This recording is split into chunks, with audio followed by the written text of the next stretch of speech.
តើបងប្អូនទាំងអស់គ្នាខ្ញុំមករួមធួតាក់ទងជាមួយនឹងបន្ទប់វាស់កម្រិតការស្ដាប់របស់ HitNet Cambodia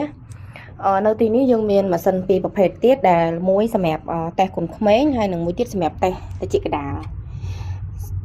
លយើងអាចម៉ាស៊ីនហ្នឹងគឺអាចតេស្តបានគ្រប់វ័យពីទ្រក់ទៅកើតរហូតដល់មនុស្សចាស់ចាហើយម៉ាស៊ីន OE ម៉ាស៊ីនវាស់តិចគុណក្មេងគឺយើងសម្រាប់ធ្វើតេស្តគុណក្មេងអាយុក្រោម 5-6 ឆ្នាំដែលគាត់អត់ទាន់អាចឆ្លើយតបជាមួយនឹងម៉ាស៊ីន PTA ហើយរាល់ម៉ាស៊ីនវាស់របស់យើងគឺសុទ្ធតែទំនើបស្តង់ដារអឺរ៉ុបទាំងអស់បច្ចេកទេសនិយាយទៅម៉ាស៊ីនដែលគេផលិតនៅប្រទេសអឺរ៉ុបបណ្ដាប្រទេសអឺរ៉ុបដែលគេប្រើទូទាំងសកលលោកអញ្ចឹងប្រភេទនេះគឺជា brand របស់ Amplivox នៅផលិតនៅប្រទេសអាល្លឺម៉ង់ចាសំទោសនៅផលិតនៅខាងប្រទេសអង់គ្លេសជាស្រ័យអញ្ចឹងទៅលើម៉ាស៊ីនរបស់យើងសិតតែ diagnostic ទាំងអស់ហើយយើងក៏មានទទួល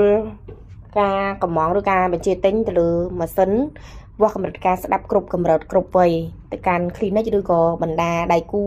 ចែកចាយផ្សេងៗនៅក្នុងប្រទេសកម្ពុជាផងដែរហើយសម្រាប់នេះវិញបន្ទប់នេះគឺជាបន្ទប់ soundproof ដែលយើងបង្កើតឡើងក្នុងការដែលយើងមានគោលបំណងឲ្យមានការវាស់កម្រិតការស្ដាប់នៅក្នុងប្រទេសកម្ពុជាមានលក្ខណៈមួយដែលស្តង់ដារដែលអាចយកជាផ្លូវការបានចាជាក់ស្ដែងបន្ទប់វាស់តិចគឺយើងអាច customize បានយើងមិនបាច់តើទៅធ្វើបន្ទប់អញ្ចឹងទេយើងអាចរៀបចំបន្ទប់មួយដែលអាចបិទចិត្តឈឹងមិនឲ្យមានសំឡេងខាងក្រៅជះចូលមកហើយមិនឲ្យលើសពី30ឬក៏35អាំងតង់ស៊ីតេដេស៊ីបែលនឹងឯងចាអញ្ចឹងយើងអាចមានជំរើសដែរយើងមិនចាំបាច់ថាតើតែមានបន្ទប់ហ្នឹងទើបយើងអាចវាស់កម្រិតការស្ដាប់បានទេយើងអាចឆ្នៃបានគ្រប់ទម្រង់គ្រប់រូបភាពសំខាន់ឲ្យតែត្រូវស្តង់ដារកម្រិតដេស៊ីបែលនៅក្នុងបន្ទប់នោះអញ្ចឹងពេលដែលអតិជនអញ្ជើញចូលមកគឺគាត់ត្រូវអង្គុយលើកៅអីនេះពណ៌ទឹកប៊ិចហ្នឹងចាអញ្ចឹងយើងមានជា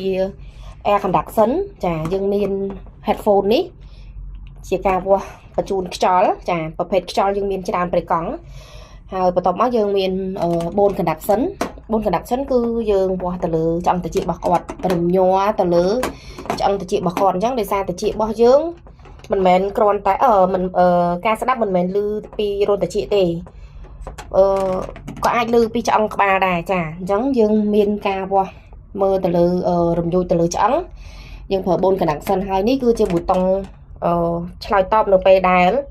អតិជនគាត់ឮគាត់ត្រូវចុចឲ្យគាត់ដកដៃវិញចាអញ្ចឹងការធ្វើតេស្តគឺមានភាពងាយស្រួលលឿនរហ័សអត់